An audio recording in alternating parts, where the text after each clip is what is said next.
आपका खबर भारत 360 में मैं हूं आपके साथ संजना चौधरी। अब की बार किसकी सरकार में आज हम बात करेंगे ग्वालियर लोकसभा सीट की।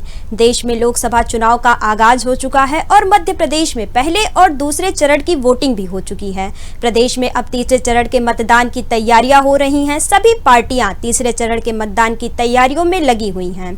तीसरे चरण में प्रदेश के कई हाई प्रोफाइल सीटों पर मतदान होना है, जिनमें ग्वालियर लोकसभा सीट भी शामिल है। प्रदेश की हर सीट पर बीजेपी ने सियासत की बिसात बिछा दी है, तो वहीं ग्वालियर लोकसभा सीट पर कांग्रेस ने जातिगत समीकरणों को साधने का प्रयास किया है।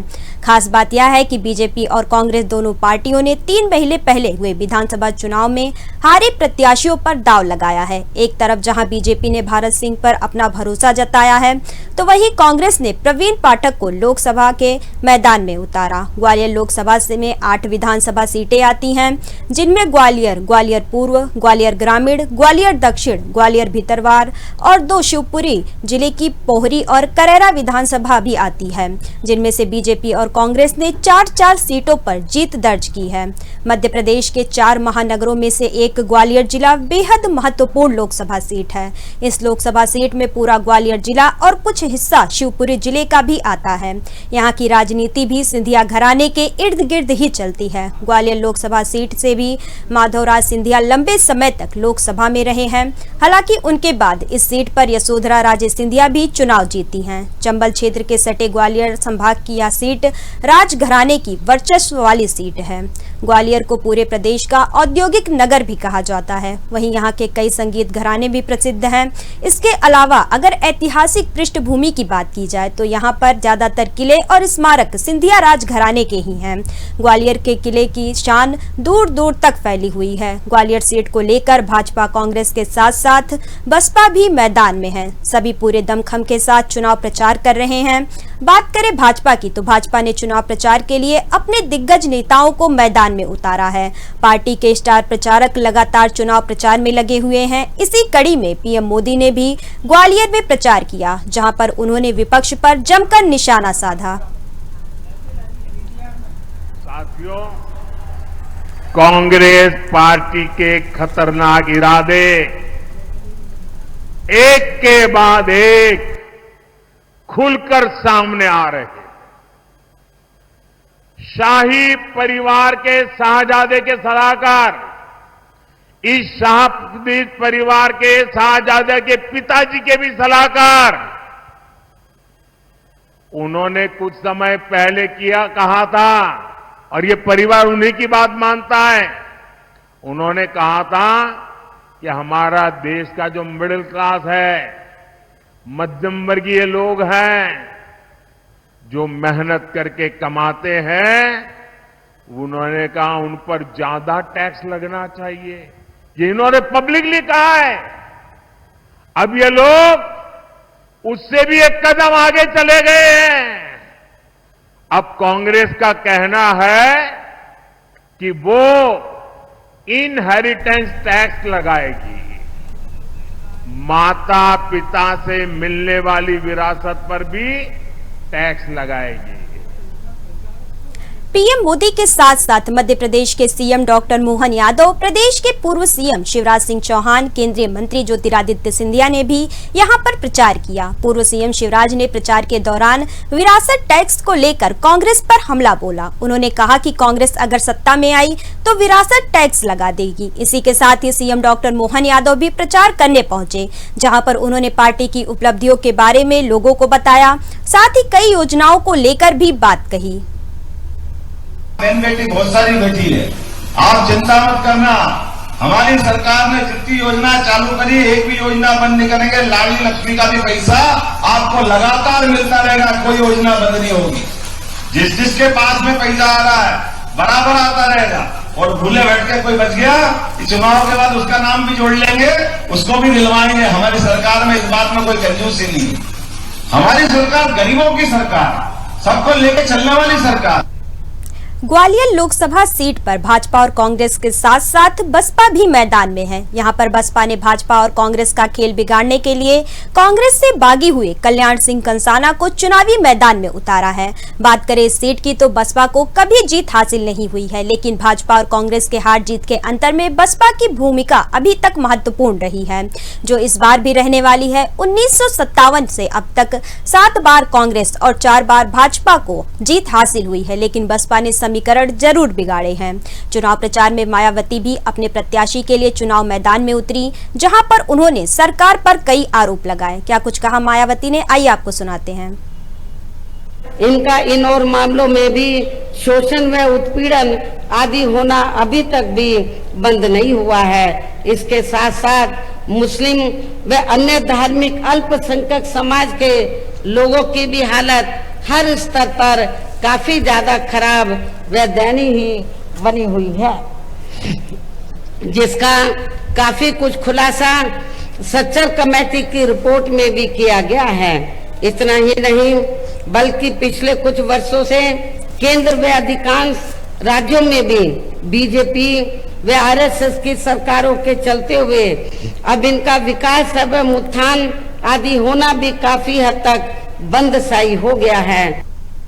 ग्वालियर शहर की राजनीति पर वैसे तो किसी पार्टी का वर्चस्व कम और राजघराने का वर्चस्व ज्यादा रहा है। हालांकि ऐसा हर चुनाव में नहीं हुआ। गौरतलब है कि माधवराज सिंधिया खुद यहां से 1984 से लेकर 1998 तक सांसद रहे हैं। इसके बाद 2007 के उपचुनाव में उनकी बहन यशोधरा राजे सिंधिया ने चुनाव लड़ा और 2009 के चुनाव में भी उन्होंने जीत हासिल की। 2014 में यहां से नरेंद्र सिंह तोमर ने चुनाव जीता था। अगर 2019 के चुनाव की बात की जाए तो यहां से बीजेपी के विवेक नारायण सेजवालकर ने चुनाव लड़ा था, जबकि कांग्रेस से अशोक सिंह मैदान में थे। विवेक नारायण सेजवालकर ने कांग्रेस के अशोक सिंह को करीब 1.5 लाख वोटों से शिकस्त दी थी। भारत सिंह कुशवाहा यहां से बीजेपी प्रत्याशी हैं। भारत सिंह कुशवाहा शिवराज सरकार में मंत्री थे और 2 बार के विधायक भी रहे हैं। पूर्व केंद्रीय मंत्री नरेंद्र सिंह तोमर के करीबियों में शुमार हैं। साल 2013 और साल 2018 में ग्वालियर की ग्रामीण विधानसभा से भाजपा के लिए विधायक भी बन चुके हैं। साल 2018 में वह एकमात्र भाजपा नेता थे जो ग्वालियर से चुनाव जीते थे।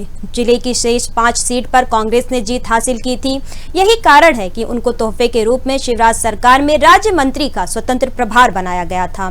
सरकार में राज्य मंत्री रहते हुए भरत सिंह कुशवाहा ने ग्वालियर ग्रामीण विधानसभा में करोड़ों के काम कराए थे। इसी के साथ ही हम बात कर लेते हैं कांग्रेस प्रत्याशी की। तो कांग्रेस ने प्रवीण पाठक को अपना प्रत्याशी बनाया है, जो कि शहर के बड़े ही साफ छवि के नेताओं में उनकी गिनती होती है। साल 2018 के विधानसभा चुनाव में वर्तमान मोहन यादव की सरकार में मंत्री रहे नारायण सिंह कुशवाहा को हराकर वह विधायक बने थे। यह सीट कुशवाहा समाज बाहुल्य सीट थी। इसी विधानसभा क्षेत्र से वह साल 2023 का विधानसभा चुनाव भी 2000 वोट से हार गए थे। युवा चेहरा हैं और तेज तर्रार भी हैं, इसलिए कांग्रेस ने उन्हें मैदान में उतारा है।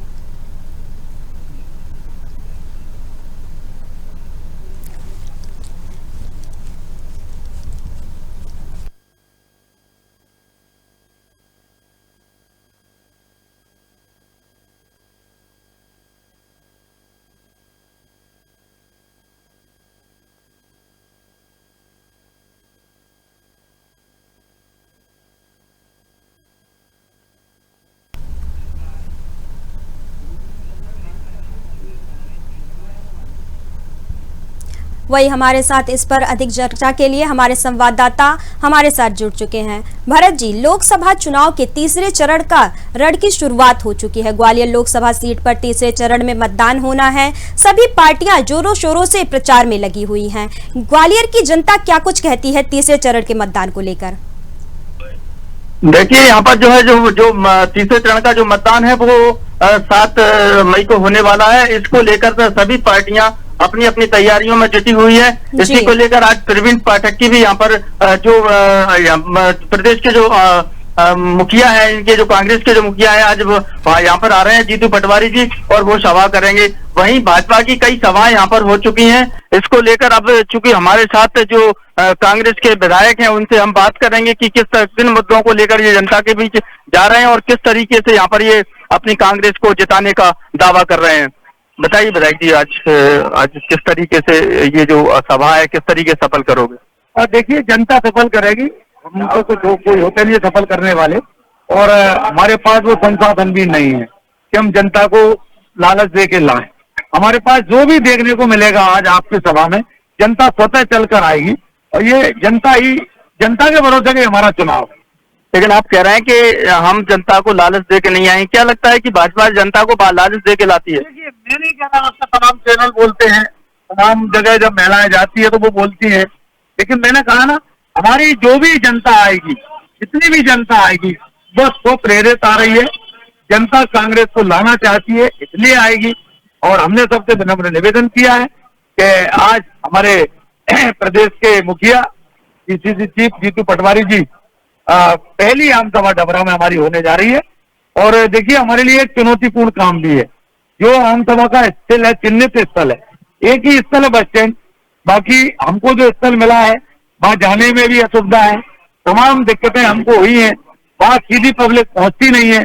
लेकिन अगर वहां जनता पहुंचेगी तो ये आप वहीं जाके तय करना, वहीं कवर करना, ये आपको देखने को मिलेगा कि वाकई में जनता कांग्रेस के साथ है और जनता बदलाव चाहती है।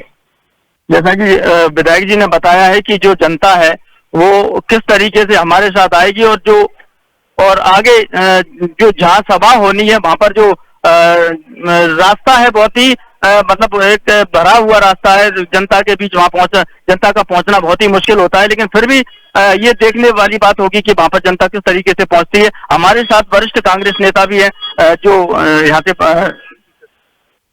पीसी सदस्य हैं। ये बताइए, क्या नाम है आपका?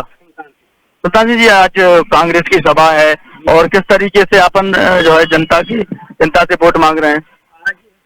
लोकतंत्र की रक्षा करने के लिए वोट मांग रहे हैं। महंगाई है, बेरोजगारी है, तरह तरह की व्यवस्थाएं, लोग पानी के लिए त्रस्त हो रहे हैं। वो लोग कहते हैं कि हमने पानी की व्यवस्था कर दी, मकानों की व्यवस्था कर दी। मुझे तो लोग बाहर नजर आ रहे हैं, मुझे तो नहीं दिखते कि उन्होंने कोई व्यवस्था की है। लेकिन क्यों प्रसार और प्रचार इतना ज्यादा हो रहा है, पैसे का दुरुपयोग कर करके, और पूरा मीडिया को उन्होंने कवर कर रखा है, इसलिए वो अपनी वाई कर रहे हैं। बाकी जनता में असंतोष है, जनता कांग्रेस के साथ है। वो पूरी तरह से उन्होंने राहुल गांधी को प्रधानमंत्री बनाने का संकल्प ले लिया है, और निश्चित रूप से आप ये मानना है, यहाँ से प्रवीण पाठक को लाखों मतों से विजयी बना करके भेजेंगे। भाजपा 400 पार का नारा दे रही है लगातार। भाजपा 400 का नहीं था, वो 40 पार नहीं कर पा रहे। ये भ्रम में डाल रहे हैं लोगों को कि 400 पार करेंगे। 400 तो बात दूर रही है, 40 की मुश्किल पड़ रही है। आज उनके बोल बदल गए हैं। प्रधानमंत्री मंगलसूत्र की बात करने लगा। ये पहली बार लोकतंत्र में हमने देखा है कि प्रधानमंत्री के बोल इतने नीचे स्तर पर आ गए। कभी प्रधानमंत्री ने इस तरह की, किसी देश के प्रधानमंत्री ने इतनी छोटी बात नहीं की। जब वो अपनी खुद के मंगलसूत्र की चिंता नहीं रखी, उन्होंने अपने खुद का मंगलसूत्र की रक्षा नहीं कर पाए, देश की क्या बात करते हैं। तो देखिए, उन्होंने कहा है कि वो खुद के मंगलसूत्र की चर्चा नहीं संभाल पाए, तो आगे हमारे साथ और भी कांग्रेस। भरत, मेरा यहाँ पे एक सवाल है। जी बताइए। भरत, मेरा एक सवाल यह है कि जिस प्रकार से देखा गया कि पिछले कुछ समय में विधानसभा चुनाव के बाद कांग्रेस पार्टी पूरी तरीके से खाली होती चली गई, और वो दौर अब तक चला आ रहा है, इसको लेकर क्या कुछ कहेंगे कांग्रेस के विधायक? विधायक जी, आपसे एक सवाल है कि विधानसभा चुनाव के बाद आपकी जो कांग्रेस है पूरी तरह से खाली होती जा रही है, आपके जो आप में भगदड़ मचा हुआ है कांग्रेस में, क्या कुछ कहोगे? मैं इसको भगदड़ की बात करेंगे। अगर कुछ लोग कांग्रेस छोड़ के भाजपा में जा रहे हैं तो आपको ये भी देखने को मिलेगा, क्योंकि मीडिया उसको दिखाता नहीं है कि भाजपा छोड़ के भी लोग कांग्रेस में शामिल हो रहे हैं। पूरे देश में हो रहे हैं, प्रदेश के साथ साथ पूरे देश में हो रहे हैं। और देखिए, जहां तक सवाल किसी के जाने आने का है, तो जब जब चुनाव आते हैं तो ये आने जाने का दौर लगा रहता है। आपने देखा होगा विधानसभा चुनाव के दौरान बहुत बड़ी संख्या में भाजपा, भारतीय जनता पार्टी छोड़ के प्रदेश के पूर्व मुख्यमंत्री सम्माननीय हमारे कैलाश जोशी जी के बेटे तक कांग्रेस पार्टी में सम्मिलित हुए। और देखिए, चुनाव का एक स्वभाव है, चुनाव के समय में कई लोग एक दूसरे के दल में आते जाते हैं, इससे ज्यादा अंतर पड़ता नहीं है। जनता को नहीं जाना चाहिए। मैं जानता हूं, जनता, लोकतंत्र में जनता भगवान है। आप देखना, जनता ही निर्णय करेगी। संविधान और लोकतंत्र बचाने का चुनाव है ये देश की अस्मिता बचाने का चुनाव है। ये चुनाव इसका नहीं है रोड और नाली का चुनाव हो। ये सड़क और हैंडपंप का चुनाव नहीं है, ये चुनाव है, ये देश लोकतंत्र के हिसाब से चलेगा, इस देश का लोकतंत्र बचेगा, इस देश संविधान के हिसाब से चलेगा, इसका चुनाव है और इसका निर्णय जनता जनार्दन करने जा रही है, आप देखना। भरत, इस पर मेरा एक सवाल है। भरत, इस पर मेरा एक सवाल है। इन्होंने जनता की बात की, अगर हम जनता की बात करें तो जनता का ये आरोप है कि चुनाव आने के टाइम जो विधायक रहते हैं, जो प्रत्याशी रहते हैं, वो आते हैं, वोट मांगकर चले जाते हैं और जीत जाने के बाद नदारद हो जाते हैं। उन्हें जनता की ना तो समस्या दिखाई देती है, ना तो जनता दिखाई देती है। तो किस बलबूते पर सभी लोग जनता की बात करते हैं? आप हमेशा जनता की बात करते हैं। जनता जब आरोप है जनता का कि आप जब चुनाव आते हैं तभी आप मैदान में आते हैं, बाकी जनता को छोड़ जाते हैं। एक मौका कोई बता नहीं सकता जब हम जनता को छोड़े। 24 घंटे जनता के बीच रहने वाला है सुरेश राजी। हाँ, कुछ लोग हैं जो चुनाव के समय निकलते हैं, बाकी समय कोठियों में आराम करते हैं। न तो मैं आराम पसंद विधायक बनने से पहले था, आज भी 30 दिन क्षेत्र में रहता हूँ लगातार, सर्दी हो गर्मी हो, मैं कोई भी दिन छोड़ता नहीं हूँ और घर नहीं बैठता। अगर मैं कार्यालय आता हूँ तो प्रतिदिन कार्यालय आऊंगा और मेरा नियम है कि प्रतिदिन कार्यालय से जनता के बीच जाऊंगा। मैं और मेरी गाड़ी का पहिया 1 घंटे भी कहीं रुकता नहीं है, सदैव क्षेत्र के जनता के बीच में रहता हूँ। हाँ, ये बात ठीक है, कभी हम संवेदनशील मुद्दों को लेकर राजनीति नहीं करते। हम नहीं चाहते कि बेमतलब में लोगों के बीच जाके और लोगों में उठा के हम चक्के जाम लगवाएं, फिर उन चक्के जाम को खुलवा के सौदेबाजी करें। ये हमारा स्वभाव नहीं है, हमारी पार्टी का भी स्वभाव नहीं है। हम जनता की लड़ाई लड़ते हैं, अपने हिसाब से लड़ते हैं, सबका अपना काम करने का तरीका है। जो लोग अगर ये बात करते हैं तो कभी आमने सामने चैनल को बिठा लो, तो 365 दिन होते हैं साल में, वो हिसाब दें, वो 65 दिन का हिसाब दे दें, क्या 365 दिन का हिसाब देने तैयार। भरत, जनता के ही सवाल पे मेरा एक और सवाल है। जिस प्रकार से हमने देखा कि कांग्रेस पार्टी के जो विधायक है, कार्यकर्ता, उन्होंने कांग्रेस पार्टी छोड़ी, तो अगर इनकी ही पार्टी में एकता नहीं है तो जनता किस भरोसे कांग्रेस पर अपना विश्वास जताए? एक सवाल है आपसे कि जब आपके ही जनता, आपकी कांग्रेस पार्टी के कार्यकर्ता और नेता जब पार्टी छोड़ रहे हैं तो किस तरीके से आपके जो जनता है आप पर भरोसा जताए? मैंने कहा ना, जनता का भरोसा बना रहना चाहिए। नेता के हिसाब से पार्टी नहीं चलती। जो कोई नेता चला गया तो जनता चली गई। नेता तो पहले भी गए थे, मैं जीता जागता उदाहरण हुआ आपके सामने। इसी जनता ने नेता बड़े बड़े छोड़कर गए। मेरे को 2-2 बार चुना है, यही जगह की जनता है और यही जबरा की जनता। इस लोकसभा चुनाव में आप फिर देखना कौन जा रहा है, कौन आ रहा है। आने वाले का स्वागत है, जाने वालों से हमको कोई शिकायत नहीं, अपने मन की बात है। उनको हमारी विचारधारा पसंद नहीं है, लेकिन जनता को हमारी विचारधारा पसंद है। आप देखना, समय आएगा जनता जवाब देगी। आने वाली 7 तारीख को जब 2 नंबर का बटन जनता दबाएगी तो जनता तय कर देगी कि जनता किसके साथ है। नेता कौन आ रहा है, कौन जा रहा है, उसमें हम कोई टिप्पणी करना नहीं चाहते। जनता हमारे साथ रहना चाहिए, नेता जाए चला जाए, कोई दिक्कत नहीं। चलिए भरत, मेरा एक और सवाल है। जैसे कि सियासी गलियारों की अगर हम बात करें तो इस बात की चर्चा बहुत ज्यादा हो रही है कि आखिर क्या वजह है कि कांग्रेस पार्टी ने एक हारे हुए प्रत्याशी पर दांव लगाया है, जो कि विधानसभा चुनाव हार चुके हैं। किस रणनीति के तहत उन्हें मैदान में उतारा गया है? एक सवाल है आपसे कि अभी वर्तमान में प्रवीण पाठक जी को टिकट मिला है, वो हारे हुए विधानसभा के प्रत्याशी है, उस पर जनता किस तरीके से भरोसा करेगी और किस तरीके से आप जीत? एक बार तो जनता उन्हें आपके सवाल में ही जवाब है कि भाई जो सामने लड़ रहा है वो भी तो हारा हुआ प्रत्याशी है, वो भी विधायक थे, ये भी विधायक थे। भाई हारे हुए प्रत्याशी है ना। हमारे जबरा का और ग्वालियर लोकसभा का इतिहास दोहरा जरा। ये 2024 है, वो 2004 थी। 2004 में भी हम जीते थे और 2024 में भी हम जीतेंगे। ये 4 का अंक हमारे लिए बड़ा शुभ है।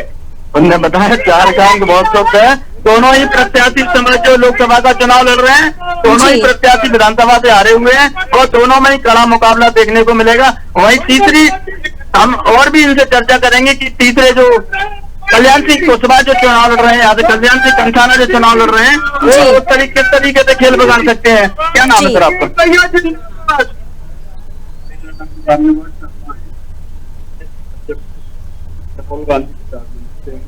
मैं आज घबरा आया हूँ, तो मैं तो यही कह रहा हूँ कि जन जन की ग्वालियर लोकसभा जन जन की आवाज है। हर 36 बिरादरियों की आवाज इस तरह से चल रही है कि कांग्रेस पार्टी को बदलाव की लहर है। इस बदलाव के चलते आज कांग्रेस पार्टी के लिए विजय के लिए जा रहे हैं।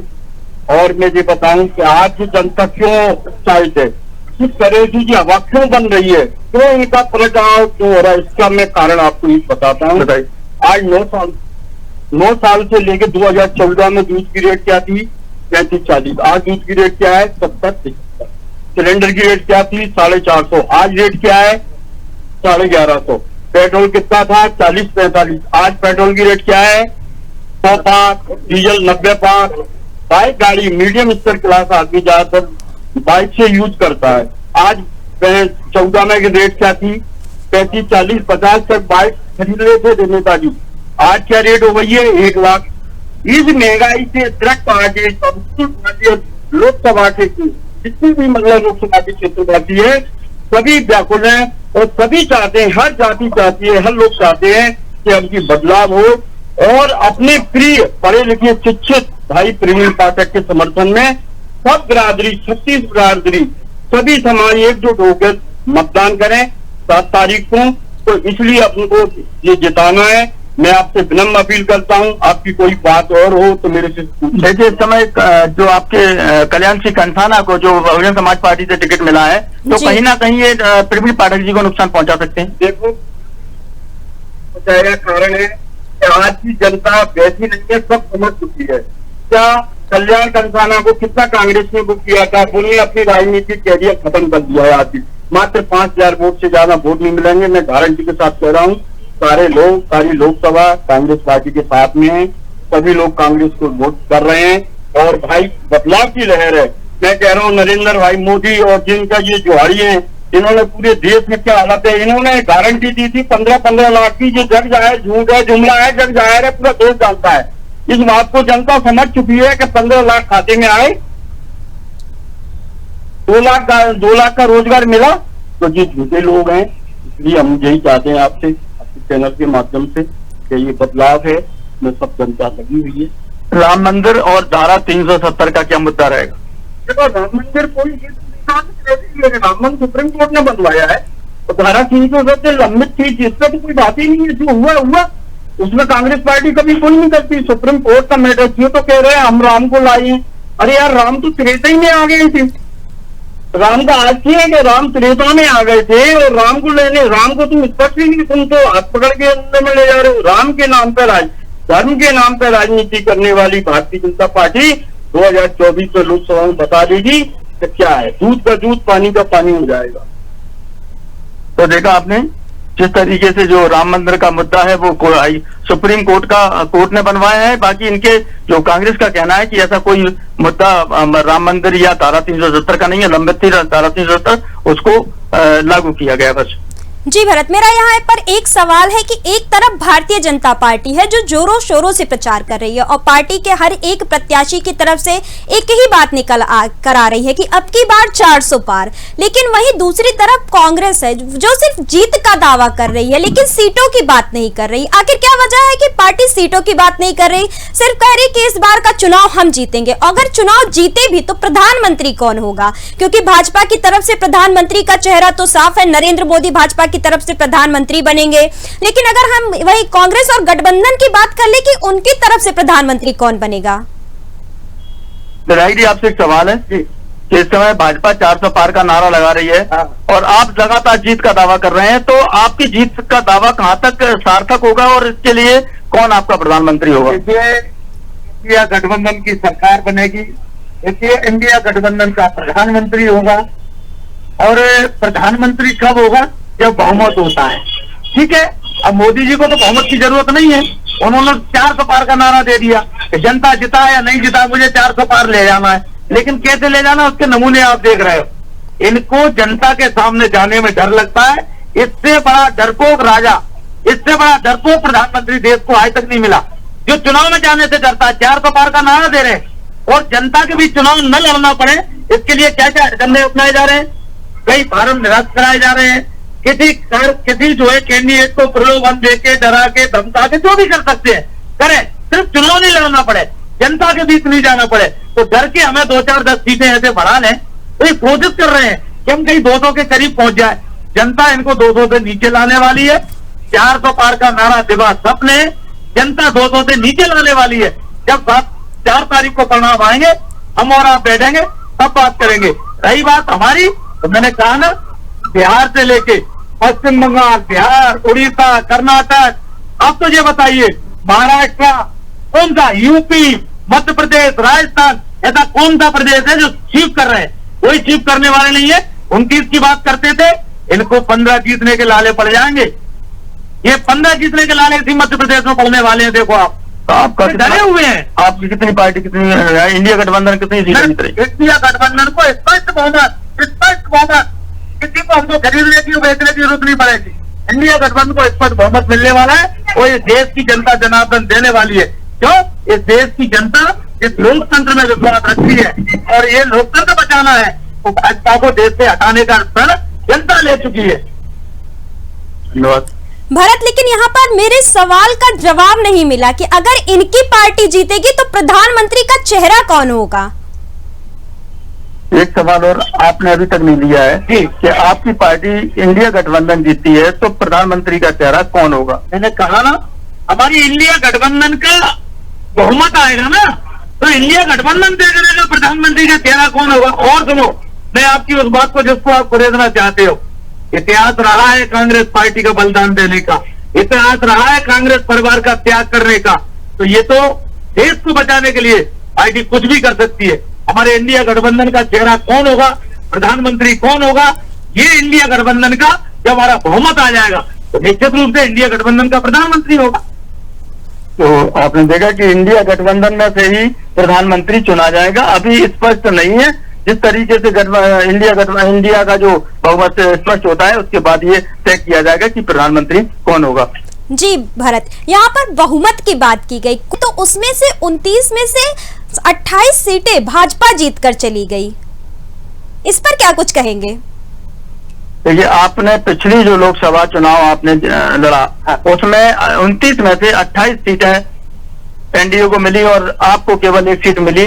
तब भी आपने कहा था कि हमारा बहुमत आएगा, उसके बाद वही स्थिति बनी। अब ये स्थिति आगे क्या रहेगी? नहीं, देखिए, ये स्थिति मैंने कहा ना कि जनता भगवान है, जनता जनार्दन है। अगर आपको जनता में भरोसा विश्वास है तो आप ये नहीं तय कर सकते। आपने कह दिया कि हम 400 पार। मैंने कहा ना, हमको जनता जिताने जा रही है, पूरे देश में इंडिया गठबंधन जीतने जा रहा है। आप एक प्रदेश बता दो क्या इंडिया गठबंधन जीतने नहीं जा रहा हो, एक प्रदेश बता दें। ये 80 के पूरी 80 की 80 बात करते थे, ये यूपी में पहले 40 के पारी कर ले, और 80 तो बहुत बड़ी बात है, ये 40 से नीचे रहने वाले। एमपी में कितनी सीटें हैं? एमपी मैंने कहा ना, हम कम से कम 18 से 20 सीटें कांग्रेस पार्टी जीतने जा रही है, आप देखना। चलिए, धन्यवाद आपका। हमारे साथ एक और भी कांग्रेस के वरिष्ठ कांग्रेस कार्यकर्ता आए हैं, उनसे भी बात करते हैं किस तरीके से ये इस बार जो चुनाव है, किस तरीके का जो मुद्दा है। आप लगता है किसान भी है और भाजपा कांग्रेस के वरिष्ठ कांग्रेस कार्यकर्ता है। पार्टी को पहले भी कोई मन को हरा देते हैं, तो मिशन उनमें गड़बड़ कर देते हैं। किसानों के साथ आज का मुद्दा जब हम लेने जाते हैं 277 कट्टा जो 450 का मिलता है। डीएपी जब हम गेहूं लेते हैं हमको डीएपी नहीं मिलती, जो बीजेपी के कार्यकर्ता है उससे गोदाम भर लेते हैं। हमारे लिए हमको लाइनों में लगना पड़ता है, 1700 कट्टा लेना पड़ता है। हमारे किसान लोग जो जा रहे हैं उन पर गुस्सारे की जा रही है, उन पर गोली चलाई जा रही है। क्या अपने देश में ऐसा हो रहा है? राजा को प्रजा को बिठा के रखना चाहिए तो राजा उन पर गोली चलवा रहा है। किस तरीके से और मुद्दे रहेंगे जो इनको जो आज इस समय जो लोकसभा का चुनाव चल रहा है, दोनों प्रत्याशी अपनी अपनी दावेदारी कर रहे हैं, आप किस तरीके से इसको आगे ले जाएंगे? देखो जी, दावेदारी में जो पहलवान अखाड़े में आता है वो कहता मैं जीतूंगा, उसको कहता है कि मैं जीतूंगा, लेकिन जीत कांग्रेस की रहेगी। तो ये भी थोड़ी बहुत वोट होते नहीं, कम से कम 70-80 हजार वोट से जीतेगा।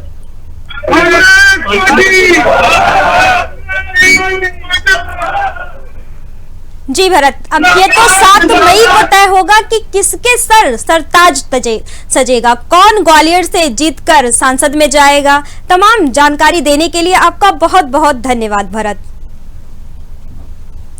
देश में लोकसभा चुनाव का आगाज हो चुका है। मध्य प्रदेश में पहले और दूसरे चरण की वोटिंग भी हो चुकी है। वहीं प्रदेश में अब तीसरे चरण की तैयारियां हो रही हैं। सभी पार्टियां जोरों शोरों से तीसरे चरण के मतदान की तैयारियों में लगी हुई हैं। प्रदेश के कई हाई प्रोफाइल सीटों पर तीसरे चरण में मतदान होना है।